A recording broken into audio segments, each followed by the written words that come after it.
Hey, I'm Grace, and I'm a liar. But before that, please like and subscribe. When I was little, my mom worked for this rich woman who was the third cousin of the daughter of the king of bleep. Oops, I forgot. Mom and I signed an NDA, so I really can't say which country or what king. Anyway, the rich woman had a fabulous life. She and her daughter Gigi, who was my age, lived in a beautiful mansion. They went to the spa every week and on vacation every weekend. But the only thing was that the paparazzi never left them alone. They camped in front of the house and hid in the trees to get a glimpse of Gigi and her mom. Gigi and I looked alike, so I'd often pose as her decoy. I'd walk out the front door in her fancy clothes and smile for the paparazzi, while Gigi snuck out the back into a tinted SUV and sped off. Life was great until Gigi and her mom moved back to bleep and Mom lost her job. We moved into a tiny house and Mom had to work 2 jobs just to afford the rent. I hated being poor. It made me sick to my stomach. So I decided I had to be rich one day. I worked harder than ever in school so I could get a good job and make a ton of money. Then one day, I was called into the principal's office and she gave me the best news ever. Congratulations, Grace! You've been awarded a scholarship to one of the most prestigious private schools in the city. I was over the moon, but there was one big problem. My new school was filled with rich kids. There was no way I was gonna fit in. That night, I had nightmares about them laughing at me and chasing me through the halls. The next morning, I woke up and prayed that I could win $1 million. And then the craziest thing happened. I talked with your Aunt Maddie. She lives near your new school. You'll be staying with her so I can save some money. I jumped for joy. I just hit the jackpot. Aunt Maddie was a filthy rich lawyer. She was so generous that she'd recently adopted a daughter my age. That evening, Aunt Maddie's chauffeur picked me up in a limousine and drove me to her mansion. My adopted cousin Victoria greeted me at the door. She looked like a supermodel, aside from these huge glasses that were way too big for her face. Victoria took me to my room, and as I was unpacking, she kept staring at my clothes. Whoa, what happened? I've seen homeless people wear better clothes. I was so embarrassed, I started crying like an idiot. They're all I have. I'm poor.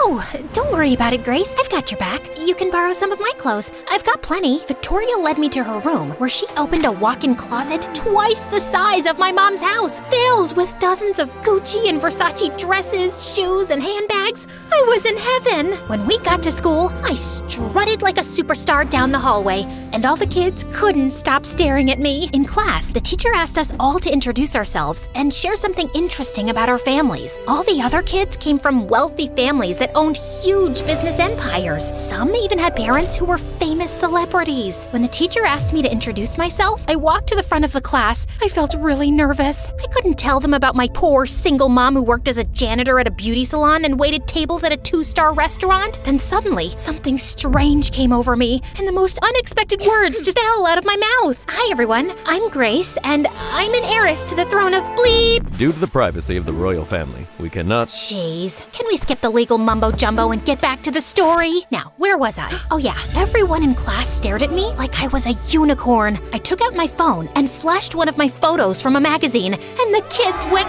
wild. Victoria appeared out of nowhere and pulled me to the side. Have you lost your mind? You just told everyone a big fat lie. My mind is right where it's supposed to be, if you must know. Plus, it's not really a lie. You were Gigi's stand-in. My mom told me all about it. You're stealing her identity. I'm just borrowing it. She won't even notice. Victoria walked away. Then a bunch of popular kids ran over to me. My plan was working like a charm. Are you really in line for the throne?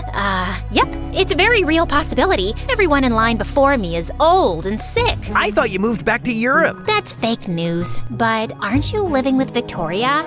Yes.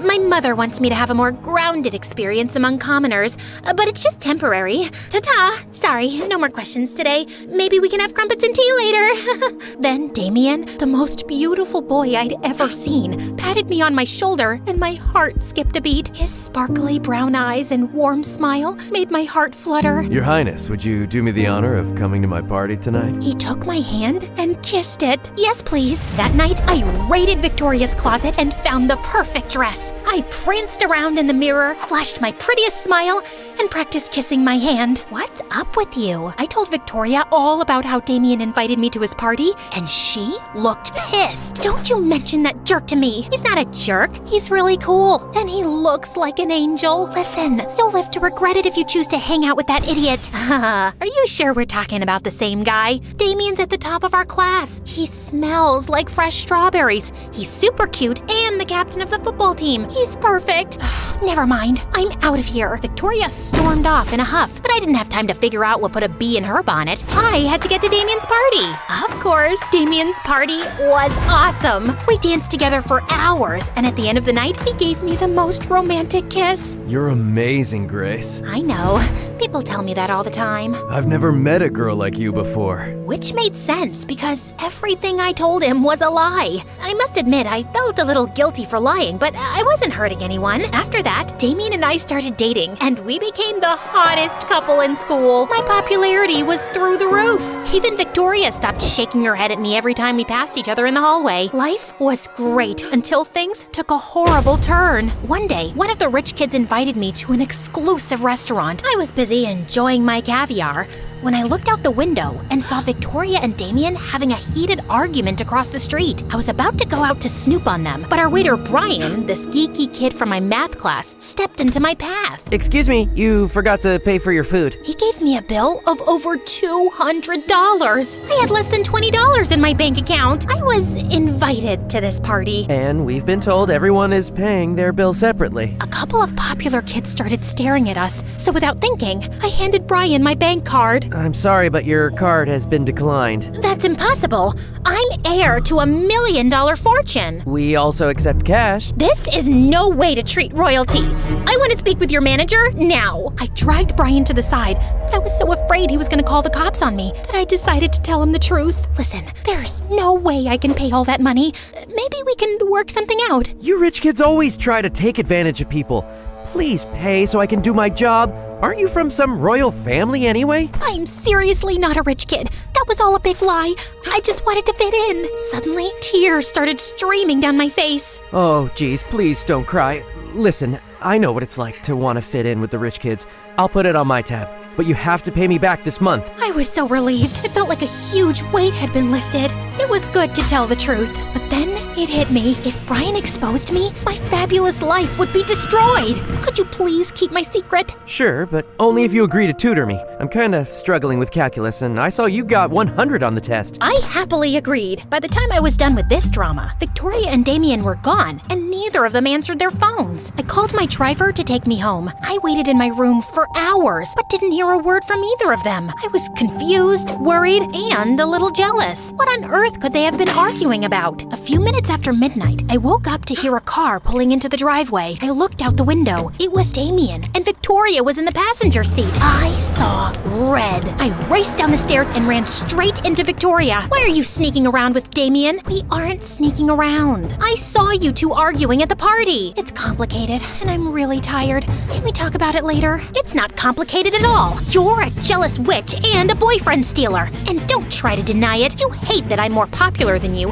and that Damien's in love with me. Victoria marched to her room and slammed her door in my face. Something fishy was going on between those two, and I was gonna find out what. The next day, I asked Damien about Victoria. Don't worry about it, babe. She's my partner for a school project. We were only talking about that. You know I only have eyes for you. After that, Damien got really busy with football practice, so I focused on school and tutoring Brian. To my surprise, I enjoyed hanging out with Brian. He was smart and funny, and we were both huge fans of classical music. One night, he played one of Mozart's concertos on the piano for me. That was beautiful. I didn't know you were so talented. I'm kind of a music prodigy. That's how I got a scholarship to our school. A couple of weeks later, Brian aced his calculus test and invited me to his piano recital. I'll be playing that piece you like, and a new song I wrote for you. You wrote a song for me? Brian blushed, and so did I. It's a thank you for all you've done for me. I I wouldn't miss your concert for the world. That night, just as I was getting ready to go to the concert with Brian, Damien showed up in a tuxedo. What are you doing here?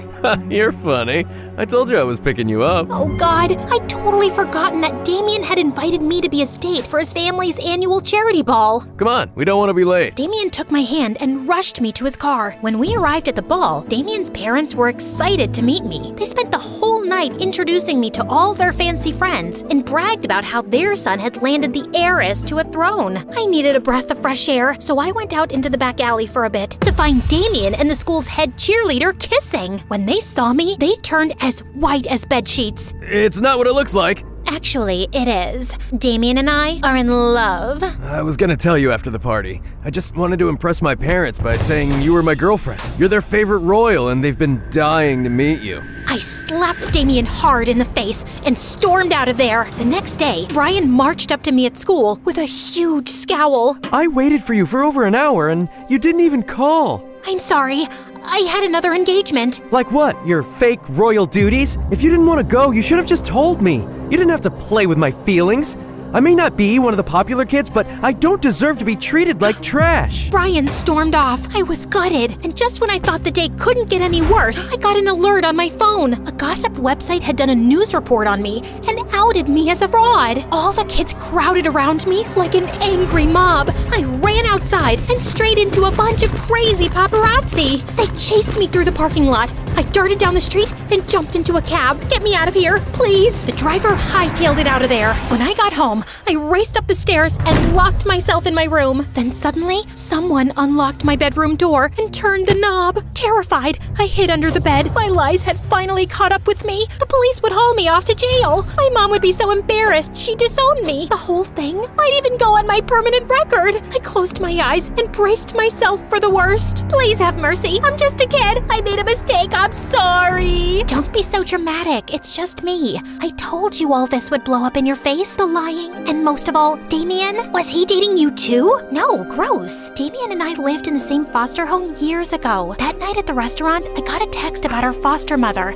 She'd gotten into a bad accident and had to have a major surgery. She'd just woken up and was begging to see me and Damien. That's it. Damien hates that he was poor and he won't tell anyone he's adopted. Or that he and I know each other from a foster home. And he's always trying so hard to impress his snooty parents. You're not that different. He just wants so bad to fit in. That information hit me like a ton of bricks. At that moment, I decided to make a change. I apologized to Victoria and sent Brian a dozen I'm sorry memes. And I came clean to everyone at school. After my truth was revealed, I wasn't popular anymore, of course. I was even mocked and branded as a liar. But I had Victoria, and I eventually made friends with some nice kids. And it took a while, but Brian and I started talking again after I offered to tutor him for free for a year. In the end, I realized that being a popular fake royal didn't hold a candle to being surrounded by friends that loved me for me.